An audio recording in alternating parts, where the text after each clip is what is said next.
నిర్మల్ జిల్లా బాయంసా బస్టాండ్లో దొంగలు బీభత్సం సృష్టించారు. నిత్యం రద్దీగా ఉండే బస్టాండ్లో ఏటీఎంను చోరీకి యత్నించారు. ఏటీఎం మిషన్ను దొంగలు ధ్వంసం చేశారు. ఏటీఎం నుంచి ఎలాంటి క్యాష్ పోలేదని అధికారులు తెలిపారు. పోలీసులు కేసు నమోదు చేసుకుని దర్యాప్తు చేస్తున్నారు.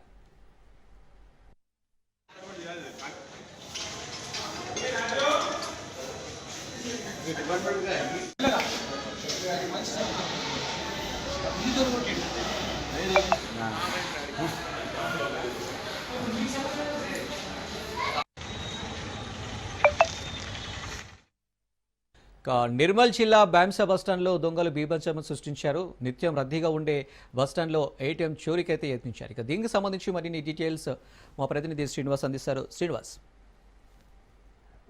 ముదోల్ నియోజకవర్గంలో దొంగలు పోలీసులకు సవాల్గా విసురుతున్నట్టు మనకు తెలుస్తుంది. నియోజకవర్గంలో ఎక్కడో ఒక కంపల్సరీ దొంగలు పడుతూనే ఉన్నారు.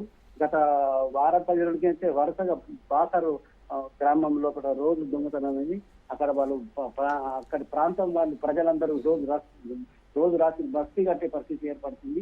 అసలు ఇది దొంగతనాలు ఎందుకు అవుతున్నాయో పోలీసులకు సవాల్ ఇస్తున్నట్టు. అయితే నిన్న ముదోల్ బైంసా పట్టణంలోని మెయిన్ బస్టాండ్ లోనే దొంగలు ప్రయత్నం చేసిండు. అయితే ఆ ఏటీఎం పగలకపోవడంతో దొంగతనాలు కానీ విఫల ప్రయత్నం చేసిండు. అయితే ఈ దొంగతనాలు మాత్రం అంటే ఈ మహారాష్ట్ర బార్డర్లు ఉంటాయి కాబట్టి అక్కడ వాళ్ళు వచ్చే వాళ్ళు ఇక్కడ మనకు గుర్తుపట్టలేకపోతుంది పోలీసు వాళ్ళు. ఆ మహారాష్ట్ర ప్రభావం ఎక్కువ ఉంటుంది ఇక్కడ. మహారాష్ట్ర దగ్గర నుంచి బార్డర్ ప్రాంతం కాబట్టి ఇక్కడ ఉంటుంది. వరుసగా దొంగతనం చేస్తుంది మాత్రం పోలీసు వాళ్ళు అయితే అవాక్ అయిపోతున్నారు. వాళ్ళు ఎంత ప్రయత్నం చేసినా వాళ్ళు పోలీసు వాళ్ళు మాత్రం దొరకడం లేదు. ఈ నియోజకవర్గం బార్డర్ ఉంటుంది కాబట్టి ఇక్కడ పోలీసు వాళ్ళు ఎక్కడో ఏదో ఒక గ్రామంలో కంపల్సరీ దొంగతనం అయితే చేస్తున్నారు. బాసర్లో మొన్నటి వరకు జరిగినాయి. ఇప్పుడు వాళ్ళు గ్రామంలో అందరూ బస్సు కట్టడానికి అక్కడ ఆగిపోయి కానీ ఇక్కడ అక్కడ దొంగతనం అయితే పోలీసులకు సవాల్ అయితే మనం చెప్పారు.